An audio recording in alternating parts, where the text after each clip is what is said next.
즐거운 3교시입니다. 즐거운 3교시. 폭풍 같은 2교시가 지나갔습니다.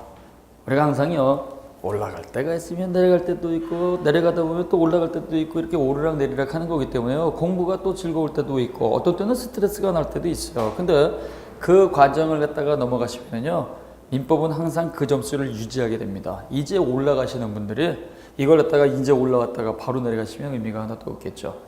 성공을 하신 분들은요, 성공하는 연습, 재미가 있기 때문에 계속 성공을 반복할 수 있지만 한 번 내가 중도에 포기해버리면요, 계속 그걸 그만두게 돼버립니다. 그래서 2교시 자주 들어오세요. 뭐 1시간도 안 되잖아요, 그거. 1시간도 안 되는 거. 자, 그 다음에 이제 30쪽에 보시면은요, 법률행위의 종류가 나옵니다. 단독행위가 있고, 계약이 있고, 합동행위라고 하는 게 나옵니다. 쉽게 가겠습니다. 단독행위는 일방적으로 저지르는 겁니다. 단독행위는 의사표시가 딸랑 한 개 있는 게 단독행위입니다. 단독행위는 의사표시가 몇 개 있어요? 한 개. 한 개가 있으니까 단독행위는 일방적으로 하는 거예요. 일방적으로. 자, 그래서 단독행위 의사표시가 딸랑 한 개 있는 게 단독행위인데요.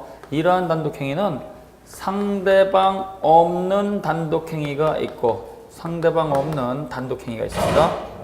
그래서 상대방 없는 단독행위는 일방적으로 저질렀을 때 나에게만 영향이 있고 다른 사람한테 영향이 없는 것들입니다. 나 자신에게만 영향이 있고 다른 사람 타인에게는 영향이 없는 거. 이걸 뭐라 불러요? 상대방 없는 단독행위.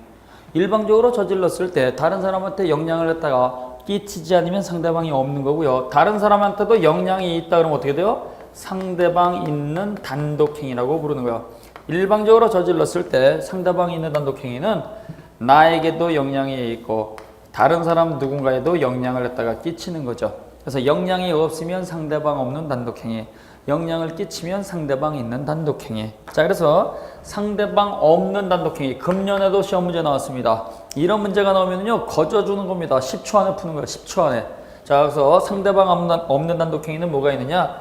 제유포가 있습니다. 제유포.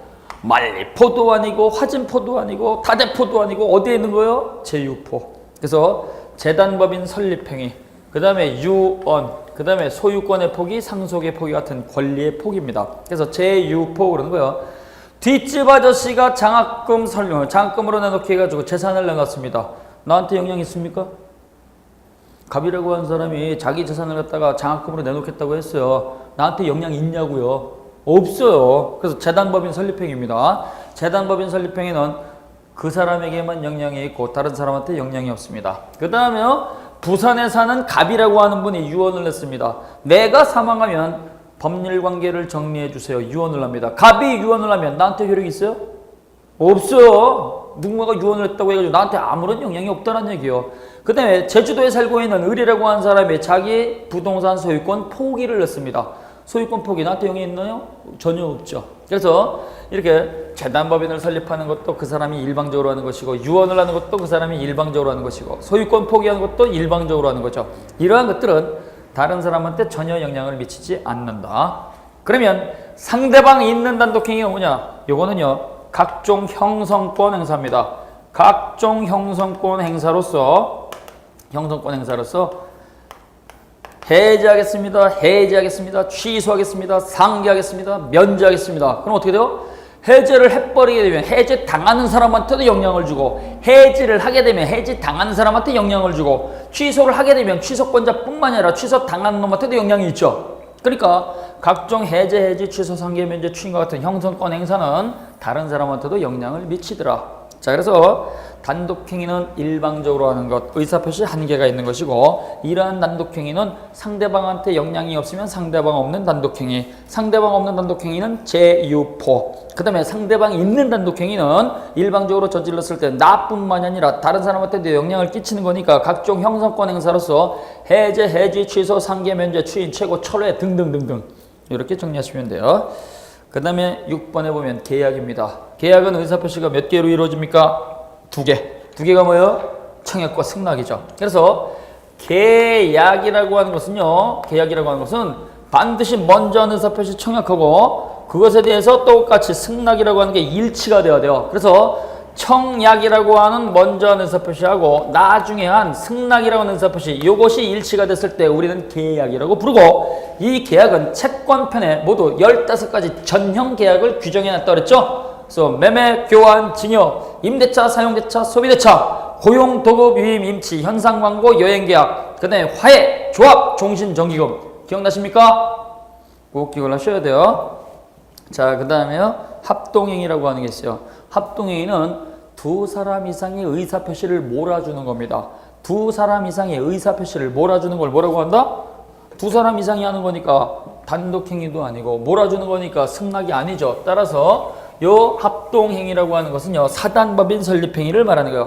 자, 그래서 합동행위라고 하는 거, 합동행위는 두 사람 이상의 의사표시를 몰아주는 겁니다. 갑이라고 하는 을이라고 하는 정이라고 하는 병이라고 하는 많은 사람들이 와글와글 떠들면서 모여 있습니다. 왜 그러느냐? 갑이 모여라 그랬어요.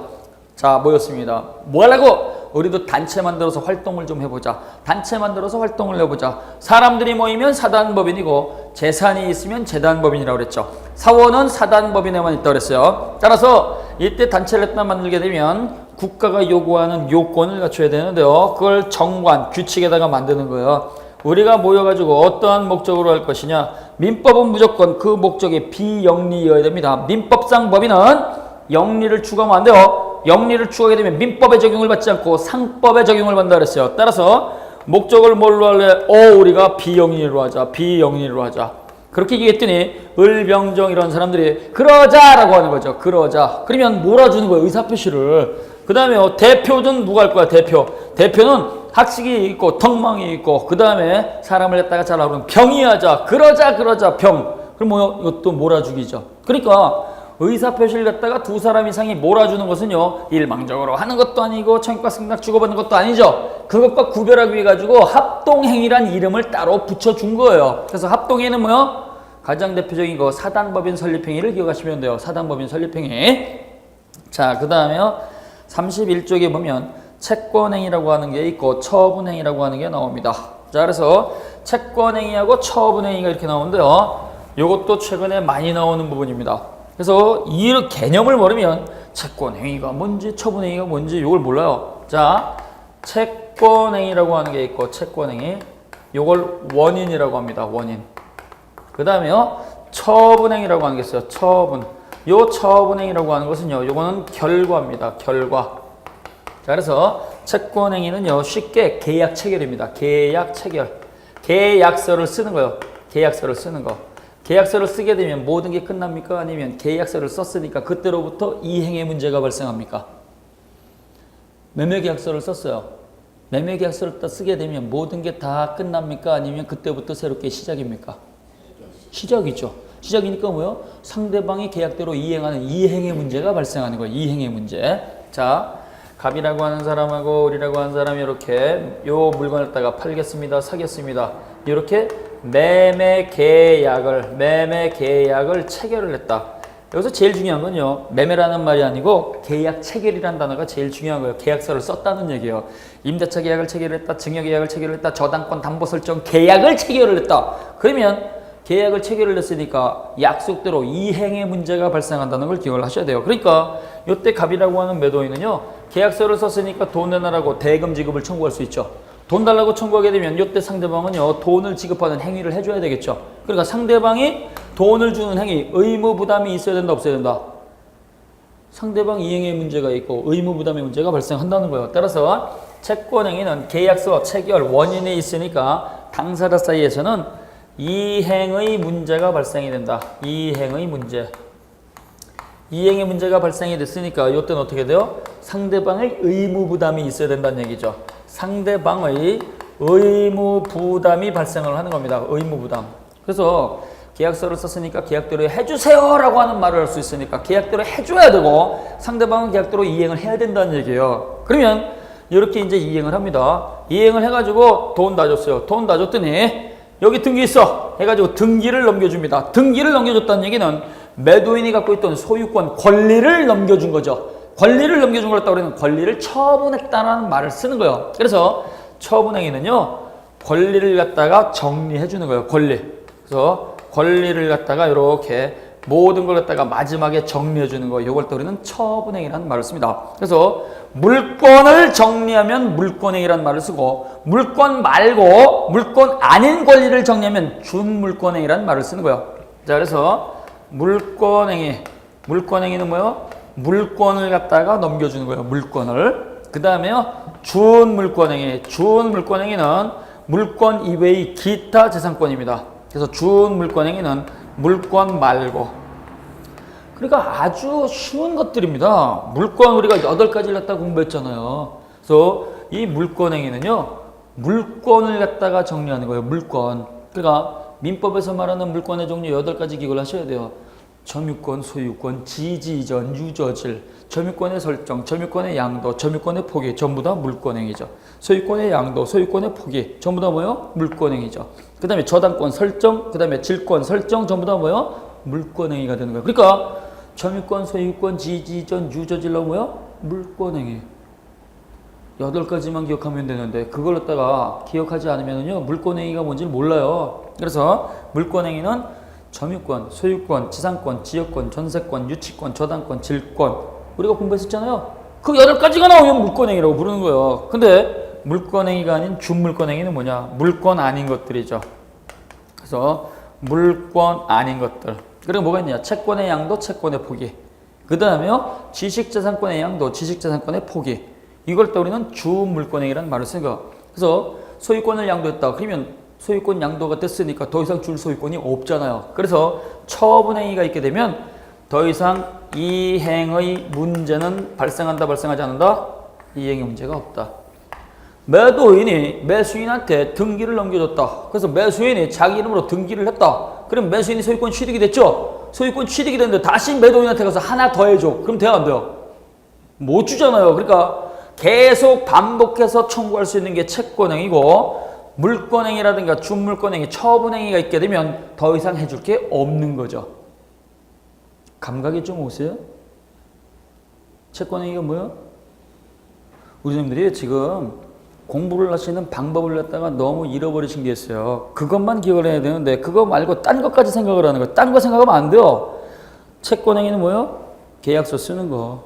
그걸 잃어버리시면 안 돼요. 계약서를 쓰게 되면 어떻게 돼요? 그걸 우리는 법에서 채권행위라고 부르는 거예요. 채권행위가 있게 되면 어떻게 돼요? 끝나는 게 아니에요. 그게 원인이 됐으니까 그 계약대로 이행하는 문제, 이행의 문제가 발생한다는 얘기예요. 근데요, 그 계약을 마지막으로 권리를 넘겨주는 게 있죠. 이 권리를 갖다가 정리하는 거, 권리를 넘겨주는 걸 뭐라고 불러요? 처분행위. 그래서 마지막에 하는 게 처분행위입니다. 마지막에 모든 게 정리가 됐으니까 더 이상 해줄 문제가 있어요, 없어요?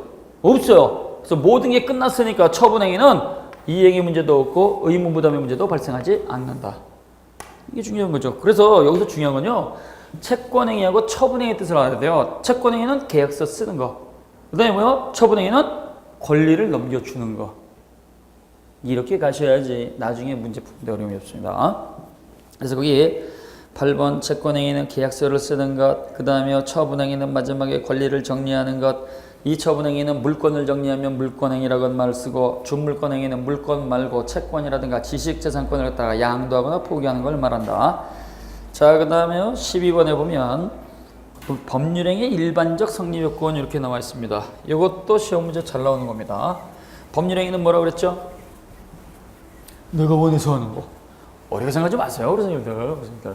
자꾸 쉬운 단어로 이렇게 가셔야지 지금 내용도 모르면서 교과서를 갖다가 어렵게 읽어버리면요 아무것도 안 보이게 돼요. 그래서 간단하게 가시고 이게 어떻게 지문이 나오냐 그건 숙제 가지고 연습하시는 거예요. 자, 그래서 여기 법률행위라고 하는 건 내가 원해서 하는 건데요. 법률행위 요건을 갖다 공부하시기 전에 법률행위냐 아니냐부터 구별을 하셔야 돼요. 갑이라고 하는 사람이 내가 갖고 있는 물건이 있습니다. 팔겠습니다. 사겠습니다. 을과 매매계약이 체결이 됐습니다. 매매계약은 법률행위다. 맞습니까? 매매계약 법률행위다. 아니다. 법률행위다요. 원해서 했으니까 당연히 법률행위입니다. 그 다음에요. 갑이라고 하는 사람이 A라고 하는 사람을 이렇게 알고 있어요. 이 A라고 하는 사람을 극도로 싫어합니다. 극도로 싫어해가지고 을이라고 하는 이 사람한테 3억 원 줄 테니까 파묻어줘. 3억 원 줄 테니까 파묻어줘. 그랬더니 파묻어 드릴게요. 법률행위입니까 아닙니까? 사람을 파묻는 거 법률행위 아니에요. 법률행위다. 아니다. 법률행위예요. 우리 선생님들이 원에서 한다 그랬어요. 지금 파묻으라고 국가가 강요한 것도 아니고 파묻어 달라고 국가가 강요한 것도 아니에요. 법률행위예요. 그렇지만 돈 받고 사람을 갖다가 파묻는 것은 무효인 법률행위죠. 무효인 법률행위. 그렇죠? 선량한 풍속 사회질서 위반이니까 반사회질서잖아요. 사회질서 위반했으니까 무효인 법률행위. 그래서 법률행위는 원에서 하는 건데요. 유효한 것도 있고 무효인 것도 있다는 걸 기억을 하셔야 돼요. 이런 것도 시험 문제 나오는 거. 다음 보기 중 법률행위를 고르면 아닌 걸 고르면 이건 무효인 법률행위입니다. 자, 근데요. 또 이해했어요. 갑이라고 하는 덜 떨어진 인간하고 을이라고 하는 덜 떨어진 인간이 하늘에 떠 있는 달 따오는 걸 갖다 하는 거예요. 덜 떨어진 인간이 뭐라고 하냐? 달 좀 따다 줘. 그랬더니 덜 떨어진 을이 뭐라고 그러냐면 달 따서 뭐 하려고? 아, 그거 담요 안에다가 넣어놓고 나 혼자 보려고. 알았어, 내가 따다 줄게. 법률행위 아니에요. 법률행위다. 아니다. 손들기 싫다. 우리 선생님들이 제가 거듭 말씀을 드리지만 법률행위 내가 원해서 하는 거 이거 법률행위예요. 법률행위. 불가능한 법률행위. 그러니까 이걸 공부를 하셔야지만 우리 선생님들이 아, 이제 좀 뭔가 열리는구나 이런 생각이 든다는 얘기예요. 그래서 법률행위는 원하는 걸 갖다 우리는 법률행위라고 하는데요. 유효한 법률행위가 될 수가 있는 게 있고 무효인 법률행위, 이건 불가능하니까 무효인 법률행위가 되겠죠. 그렇죠? 그 다음에요. 갑이라고 하는 사람이 질문은 나중에 받을게요. 쉬는 시간에. 자, 갑이라고 하는 남성분이 을이라고 하는 여성분한테 얘기합니다. 평생 왕비로 모실 테니까 저하고 결혼해 주세요. 청혼을 하는 거야. 그럼 이때 속아 넘어가지고 평생 왕비로 모시던 그 말 때문에 네라고 하죠. 혼인이죠. 이 혼인은 법률행위입니까 아닙니까? 이건 법률행위가 아닙니다. 왜 그러느냐? 법률행위는 일정한 법률 효과의 발생을 목적으로 하기 때문에 혼인을 하는 건 자유로운데 이건 의사표시만 가지고 되는 게 아니고 신고라고 하는 요건을 갖춰야 돼요. 신고. 여기는 신고가 있어야 돼요. 신고. 두 분이 혼인을 하는 건 좋습니다. 그러나 국가가 알 수가 없어요. 국가가 알기 위해서는 반드시 혼인신고라고 하는 절차를 필요로 하죠. 이 절차를 갖다 우리는 특별성립요건 이렇게 부르는 거예요. 자, 지금 그래서 우리가 여러 가지를 어떻게 살펴봤습니다. 그래서 당사자가 원해서 하는 걸 갖다가 전부 다 법률행위라고 하는데 이 법률행위가 일단 존재해야지만 그것을 무효로 하겠습니다. 유효로 하겠습니다. 취소하겠습니다. 이 말을 쓸 수 있는 거예요. 법률행위 대상 자체가 없으면 유효, 무효, 취소라는 말 자체를 쓸 수가 없어요. 나 그걸 무효로 하겠습니다. 그랬더니 다른 사람이 그게 뭔데? 없어? 없으면 말고. 이런 말 하면 안 되겠죠. 그러니까 무효로 하겠습니다. 유효로 하겠습니다. 취소하겠습니다. 그러면 무효, 유효, 취소의 대상이 되는 법률행위가 일단 있어야 된다, 없어야 된다? 있어야 된다. 있어야지만 있는 게 무효야, 유효야, 취소야 이런 말을 할 수 있다는 얘기예요. 그래서 있어야 되는 요건을 우리는 성립요건이라는 말을 쓰는 거예요. 성립요건. 그래서 거기 12번에 보면 법률행위의 일반적 성립요건 이렇게 나오는데요. 일반적 그러면 공통적이라는 뜻입니다. 모든 법률행위에 반드시 공통으로 존재하는 거. 그래서 우리는 먼저 1단계로서 유효가 되고 무효가 되고 취소가 되기 위해서는 모든 법률행위에 공통되는 일반적 성립요건을 갖춰야 돼요. 일반적 성립요건. 그래서 일반적 성립요건, 공통요건은 여기 보시면 다 공통으로 들어가는 게 있어요. 공통이 뭐야? 갑을이죠. 이걸 뭐라고 불러요? 당사자.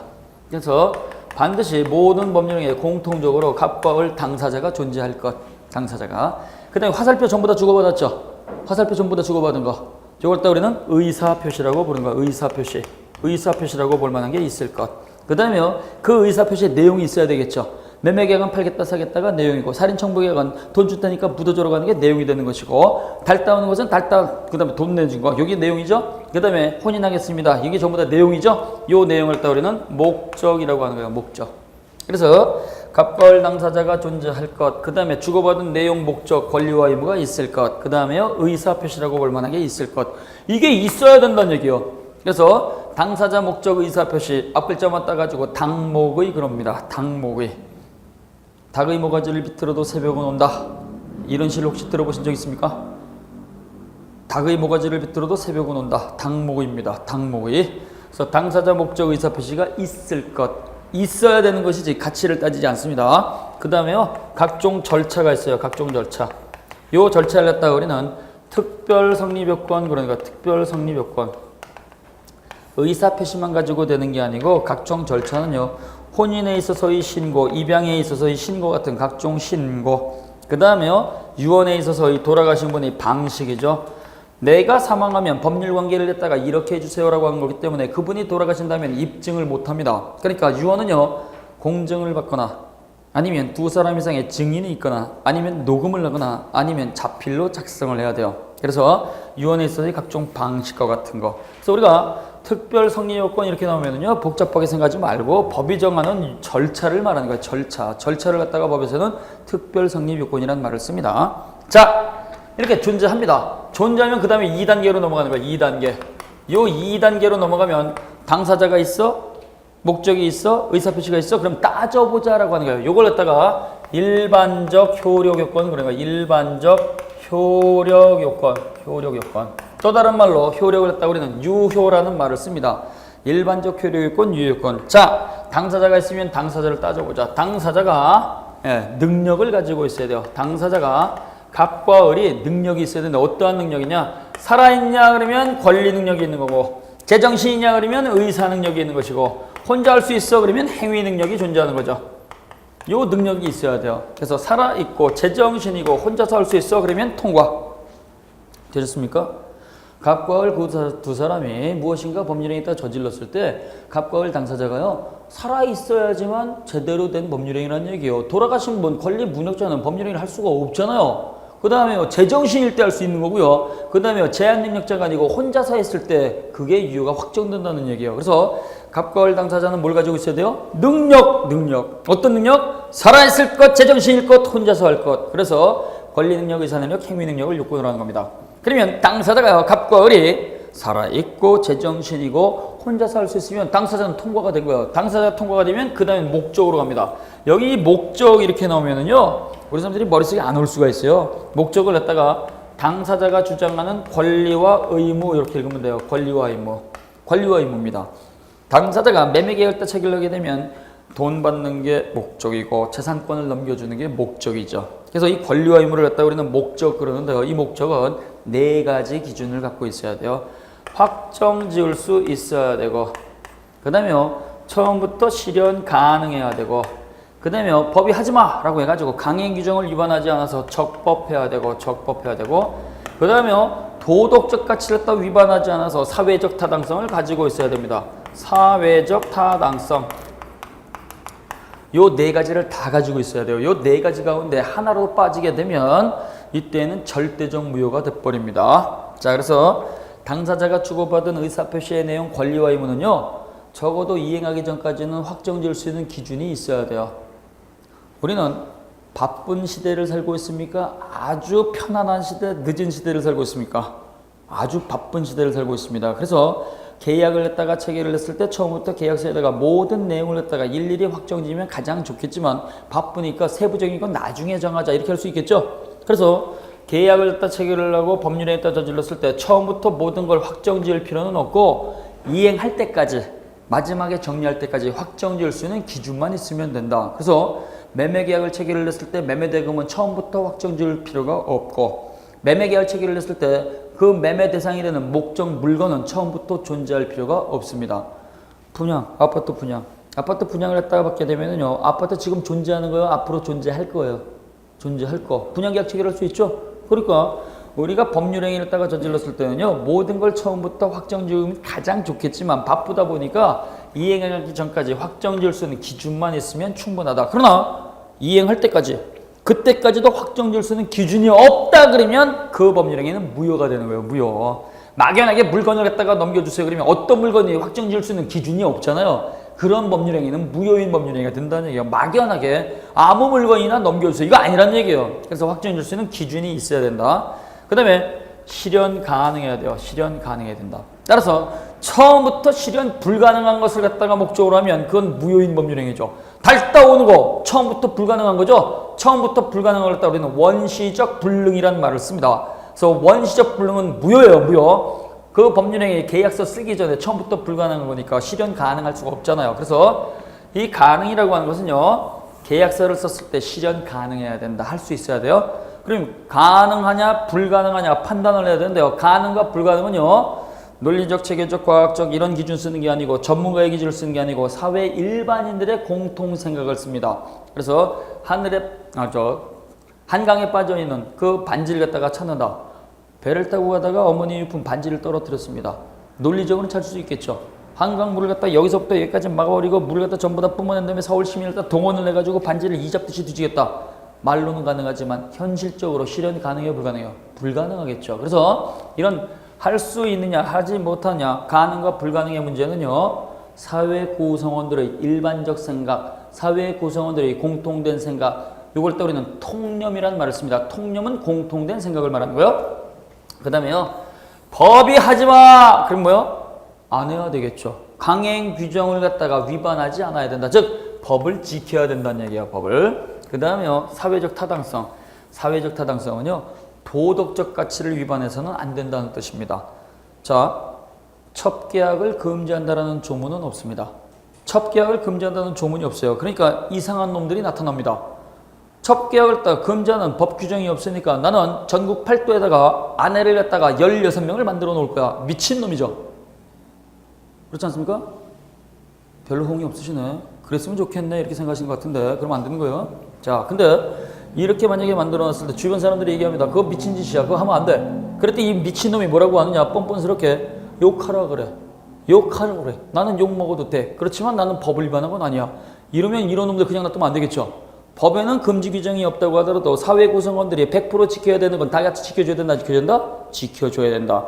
그걸 갖다 우리는 사회적 타당성 그러는 거야. 사회적 타당성. 그래서 사회적 타당성은요. 사회 구성원이라고 한다면 누구나 지키는 것은 법에 규정이 없다고 하더라도 반드시 지켜주어야 한다는 것을 사회적 타당성 그러는 거예요. 그래서 사회적 타당성은 누구나 지키는 도덕은 반드시 법에 조문이 없다고 하더라도 반드시 지켜야 된다, 안 지켜야 된다? 지켜야 된다. 그래서 당사자가 주장하는 권리와 의무는요. 이렇게 확정할 수 있을 것, 실현 가능할 것, 강행 규정 위반하지 않아서 적법할 것, 그 다음에 도덕적 가치 위반하지 않아서 사회적 타당성을 갖고 있을 것. 요걸 우리가 또 암기를 해야 되겠죠. 그래서 앞글자 맞다 가지고 이렇게 암기를 하셔야 돼요. 확가적사입니다. 확가적사. 그래서 당사자가 주장하는 요 권리와 의무는 확가적사라고 하는 4가지 기준을 다 가지고 있어야 돼요. 그런데 발음을 조심하셔야 돼요. 확가졌어 이렇게 들리죠. 발음을 잘못하면 확가적사를 갖다가 확가졌어 이렇게 들리죠. 예. 잘 정리해 놓으셔야 돼요. 예, 확가적사를 가지고 있으면 이게 통과가 되는 겁니다. 그럼 이게 통과가 되면 이걸로 끝나는 게 아니죠. 이제 세 번째 보는 거예요. 세 번째 의사표시죠. 당사자가 주고받은 의사표시. 이게 내가 마음속에 결정한 것을 갖다가 의사라고 하고 상대방한테 드러내놓고 전달해 준 걸 표시라고 하는데요. 결정된 것하고 전달된 것이 일치가 돼야 되겠죠. 일치가 되고 이 의사를 내가 자유롭게 결정을 해야 되기 때문에 의사 결정 과정에 하자가 없어야 돼요. 하자가 없을 것. 즉 사기당하지 않고 강제로 협박당하지 않아야 된다는 얘기입니다. 그럼 뭐가 되는 거예요? 당사자 목적 의사표시가 유효 요건을 갖추게 됐으니까 이때에는 유효가 확정이 되겠죠. 유효가 확정이 되는 거예요. 근데 이것 말고 특별 효력 요건이 또 있어요. 특별 효력 요건은 모든 법률 행위가 아니고 그 법률 행위에만 필요한 게 있어요. 그 법률 행위에만 필요한 거 특별 효력 요건, 유효 요건은요. 대리행위에 있어서는 대리인에게 대리권이 존재해야 되겠죠. 대리권이 존재. 그 다음에요. 유언의 효력이 발생하기 위해서는 유언자의 심장정지, 사망이 있어야 되겠죠. 사망이 있어야 되고 그 다음에요. 조건이 붙어있는 법률 행위는 조건이 성취해야 되겠죠. 조건의 성취. 그 다음에요. 기한이 붙어있는 법률 행위는 그 기한이 도래해야 되겠죠. 기한의 도래. 이러한 것들 갖다 우리는 특별 효력권 그러는 거예요. 대리행위에 있어서는 대리권이 있어야지만 대리행위가 유효가 확정이 되는 것이고 유언이 있었을 때는 유언자 심장정지가 있을 때 그때 효력이 확정되는 것이고 그 다음에 조건이 붙어있는 법률행위는 조건이 완성이 돼야 되고 기한이 붙어있는 법률행위는 기한이 도래가 돼야 되는 거예요. 여기 조건이란 단어가 나오고 기한이란 단어가 나왔습니다. 우리가 일반 생활에서 조건과 기한을 많이 쓰는데요. 조건이 뭐냐? 조건은요. 불확실한 사실을 조건이라고 하는 거예요. 될 수도 있고 안 될 수 있는 걸 조건. 100% 이루어지면 기한이란 말을 씁니다. 주택관리사 시험에 합격하면 자동차를 드리겠습니다. 자동차 증여계약입니다. 근데요. 주택관리사를 갖다가 합격을 해야지만 자동차 받을 수 있는 권리가 발생이 되죠. 합격하면 이건 100% 이루어지는 겁니까? 운 나쁘면 떨어지는 겁니까? 운 나쁘면 떨어지는 거예요. 그래서 합격하면 요거는 될 수도 있고 안 될 수도 있으니까 합격하면 요걸 따르는 조건이라고 불러주는 겁니다. 금년도 추석이 되면 자동차를 갖다가 하는데 증여하겠습니다. 그러면 자동차를 갖다가 추석 때 주겠다는 건데요. 추석은 달력상 날짜가 확정이 됐고 금년도 추석은 100% 옵니까? 안 옵니까? 100% 오죠. 이걸 우리가 100% 이루어지는 건 기한이라고 부르는 거예요. 기한. 그래서 주택관리사 시험에 합격하면 자동차를 드리겠습니다. 조건을 붙였을 때는요. 합격이라는 조건이 완성이 돼야지만 그 효력이 유효가 확정이 되죠. 추석이 완성이 돼서 추석이 돼야지만 자동차 받을 권리의 효력이 유효가 확정이 되죠. 그럼 이러한 것들은요. 모든 법률에 있는 게 아니고 조건이 붙어 있거나 기한이 붙어 있을 때 그때만 써먹는 거니까 특별한 것들이죠. 그래서 우리가 특별 효력 요건은요. 저것도 억지로 외우는 게 아니고 효력으로 읽어주면 돼요. 대리권이 존재하면 유효, 유언자가 사망하면 유언 효력이 발생, 그 다음에 조건이 성취하면 효력이 발생, 기한이 도래하면 효력이 발생. 전부 다 효력으로 읽어버리니까 이것도 외우는 것이 아닙니다. 자, 그래서 거기에 32쪽까지 쭉 이렇게 설명이 되어 있습니다. 쭉 읽어보시면 되고요. 17번에 보면 강행 규정이 있고 임의 규정이라고 하는 게 있습니다. 강행 규정은요. 강행 규정 바로 전시고 강행 규정은 국가가 시킨 대로 해야 되는 거죠. 국가가 시킨 대로 해야 되니까 내가 마음대로 그 법조문을 갖다 뜯어 고치면 돼요, 안 돼요? 안 되는 거죠. 그래서 강행 규정은 내가 손대지 못하는 법을 말하는 거예요. 내가 손대지 못하는 법. 그러니까 국가가 시키면 그냥 강제적으로 당하는 것들이에요. 근데요, 임의 규정은 뭐냐? 법전에 조문은 있는데 요건 자유로운 규정이죠. 임의로라는 얘기는 자유롭게라는 뜻이에요. 따라서 법 규정에 존재는 하지만 시킨 대로 할 필요가 없고 그 법과 달리 의사표시할 수 있는 걸 임의 규정이라는 말을 쓰는 거예요. 임의 규정. 간단하게 내가 손대지 못하면 강행 규정이고 내가 그 법과 달리 의사표시할 수 있으면 임의 규정이라는 말을 씁니다. 그래서 거기에 105조 임의 규정이 나와 있는데요. 조문은 어떻게 규정이 되어 있느냐? 법률행위의 당사자가, 법률행위는 내가 원해서 하는 거죠. 내가 원해서 하는 그 당사자가 법령 중 선량한 풍속, 기타 사회질서에 관계없는 규정과 제일 중요한 단어가 관계없는 규정입니다. 관계없는 규정 그러면 임의 규정. 관계 있는 규정 그러면 강행 규정 이렇게 되는 거예요. 자, 풍속도 지켜야 됩니다. 풍속 무너뜨리면 안 됩니다. 선량한 풍속이에요. 사회질서를 유지해야 되니까. 선량한 풍속. 그 다음에 사회질서와 관계가 없다는 얘기는 관계가 없으니까 그 법은 우리가 뜯어 고쳐도 풍속 질서가 무너지지 않는다는 얘기예요. 그래서 풍속과 관계가 없고 질서와 관계가 없으니까 관계없는 규정은 우리가 막 뜯어 고쳐도 풍속에 영향이 없고 질서에 영향이 없으니까 뜯어 고쳐도 상관이 없어요. 그래서 관계없는 규정을 임의 규정 그런 거예요. 그러나 반대로 해석을 하면 선량한 풍속과 기타 사회질서에 관계가 있는 규정은 관계가 있으니까 그 법조문을 우리가 마구 손대버리면 풍속도 무너지고 질서도 무너집니다. 그러니까 관계 있는 규정은 손댈 수 있다 없다? 없다. 관계 없는 규정은 손댈 수 있다. 그래서 관계 있는 규정을 강행 규정, 관계 없는 규정을 임의 규정 이렇게 하는 거예요. 됐어요? 교수님들이 되셨다 이렇게 여쭤보면 가만히 계시고 안 되셨어요? 그래도 가만히 계시고 그냥 침묵으로 일관하고 있는 거죠. 침묵. 침묵. 감정에 표시를 냈다가 제대로 못한다 이거는요. 우리 선생님들이 상처가 많아서 그래요. 인생 자체를 냈다가 너무 상처받은 인생으로 살고 오셨나 봐요. 그렇지 않습니까? 우리 선생님들이 나중에 소장님이 됐다 아니면 현직에 나가신다 그러면은요. 감정 표시를 또 잘 하시는 게 좋아요. 연습을 하셔야 돼요. 왜냐면 소장님이 딱 갔는데 입주민이 왔는데 인상 빡 쓰고 있다 그러면 어떻게 돼요? 문제가 달라져요. 우리 소장님이 화난 것 같아요. 우리 소장님이 그러면 이제 그 노인회 같은데 경로당 같은 데서 이제 나와요. 얘기가 나옵니다. 뭐라고 하냐?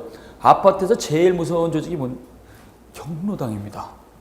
경로당에 계신 분들한테 잘해야지. 그렇지 않으면 자녀들한테 우리 소장님 문제가 있는 것 같아. 그러면 어떻게 돼요? 교체해주세요. 교체해주세요. 잘라주세요. 이런 말이 나오게 됩니다. 그래서 잘 웃으셔야 됩니다. 그렇다고 해가지고 뭐 수업 시간에 우리 선생님들이 뭐 그냥 막 웃으신다. 그게 아니고 안다 모른다는 항상 하셔야 됩니다.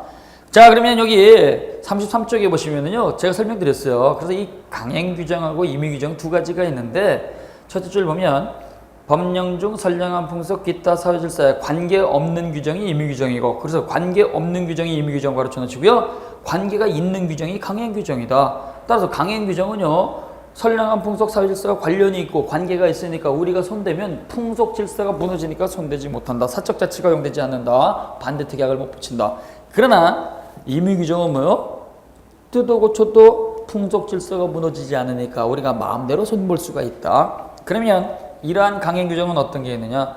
효력 규정인 강행 규정이 있고 단속 규정인 강행 규정이 있습니다. 효력 규정은요, 국가로부터 면허라든가 자격을 취득한 사람이 그 면허 자격을 갖다가 다른 사람한테 빌려주는 거, 이건 효력 규정 위반으로서 무효가 되는 겁니다. 그래서 효력 규정은요, 너만 해. 그리고 국가가 정한 효력은 다른 사람은 손대지 마. 이걸 효력 규정이라는 말을 쓰는 거예요. 그래서 효력 규정을 위반하면 뭐가 된다? 무효. 의사, 변호사, 약사, 한의사 면허 취득했습니다. 그러면 너만 하라고 하는 거죠. 너만 하라고 하는 건데요. 이걸 갖다가 다른 사람한테 이름을 빌려주면 돼요, 안 돼요? 안 되는 거예요. 자, 의사 면허를 취득한 갑이 동네 정육점 사장님 을한테 찾아가가지고 나도 칼을 잘 쓰는데 너도 칼을 잘 쓰네. 내가 이름 빌려줄게. 이름 빌려주면 돼요, 안 돼요? 의사는 다시 결합은 하지만 정육점 사장님은 분해만 합니다. 그러니까 이거는 말이 안 되는 거죠. 그래서 우리가 효력 규정 위반 행위는 절대적 무효가 된다. 항상 기억을 하셔야 돼요. 가장 대표적인 예가 뭐냐? 국가로부터 자격을 취득한 사람이 그 자격을 따가 빌려주는 명의 대여 계약은 효력 규정 위반 행위로서 당연히 무효가 된다. 또 광업권 허가를 받았거나 증권거래 허가를 받은 자가 그 허가를 갖다가 빌려주는 거, 이것도 절대적 무효가 되는 겁니다. 절대적 무효. 그러면 단속 규정은 뭐냐 이거죠. 자, 단속 규정은 또 다른 말로 경찰법규 또는 행정법규라고 불러줍니다. 단속이란 뜻을 알면 돼요. 단속은 누가요? 경찰관이 할 수도 있고, 그 다음에 시청, 구청, 공무원이 나와서 단속할 수도 있죠. 그러니까 경찰관이 단속을 한다 그래서 경찰법규, 그 다음에 행정부 공무원이니까 행정법규, 이렇게도 부르는 거예요. 자, 단속에 걸렸습니다. 단속에 걸리면 처벌을 받죠. 처벌을 받지만 그 행위는 이미 저질러 놨으니까 유효라고 하는 걸 기억을 하셔야 돼요. 무허가 음식점을 운영을 합니다. 무허가 음식점인 줄 모르고 갑이라고 한 사람이 들어가가지고 열심히 밥 먹었습니다. 밥 먹었는데 단속하는 공무원들이 나와가지고 무허가 음식점 단속을 합니다. 그래가지고 식당 주인이 무허가를 갖다가 운영한다는 걸 갖다가 먹은 사람이 알게 됐습니다. 알게 됐을 때 무허가 음식점이에요? 그러면 무허가 음식점이니까 나 먹은 거 돈 못 내겠습니다. 돈 못 내는 건 돼, 안 돼요? 먹은 건 돈 내야 된다는 얘기예요. 왜? 원상복구를 못 하잖아요. 이미 먹어가지고 내 몸의 일부가 됐는데 이걸 갖다가 그대로 되돌려주기 가능해요? 불가능한 거니까. 그래서 우리가 단속 규정을 갖다가 위반을 하게 되면 질서를 갖다가 위반했으니까 처벌은 받는다. 처벌은 받지만 대가는 지불해서 유효가 된다. 기억을 하셔야 돼요. 효력 규정은 국가가 정해놓은 효력이니까 다른 사람이 손 못 대는 게 효력 규정이고, 단속 규정은 질서를 갖다가 지키라고 하는 건데 질서를 위반했으니까 처벌은 받는다. 그러나 효력 규정 위반은 절대적 무효가 되지만 단속 규정 위반 행위는 처벌은 받지만 유효. 그 다음에요, 19번 목적의 사회적 타당성이라고 하는 게 나옵니다. 이 목적의 사회적 타당성이라고 하는 것은요, 103조 반사회질서에다가 규정을 해놨습니다. 거기 보면 선량한 풍속 기타 사회질서에 위반한 사항을 내용하는 법률행위는 무효로 한다. 요 무효는 모든 자한테 주장할 수 있으니까 절대적 무효입니다. 첩계약 체결했다. 무효죠. 살인청구 계약 체결했다. 무효죠. 도박 채권 채무했다고 하니로 돈 빌려준 계약을 체결했다. 전부 다 절대적 무효가 되는 거예요. 그래서 풍속에 관련된 거, 질서에 관련된 거 위반을 하게 되면 풍속 질서가 무너지니까 이건 그대로 놔둘 수가 없습니다. 그래서 사회적 타당성, 도덕적 가치를 따라 위반하는 건 무효가 된다. 절대적 무효 가르쳐 놓으시고요. 자, 그러면 20번에 보면 부동산 이중매매 이렇게 나왔는데요. 부동산 이중매매는 잠깐 쉬었다가 보도록 하겠습니다.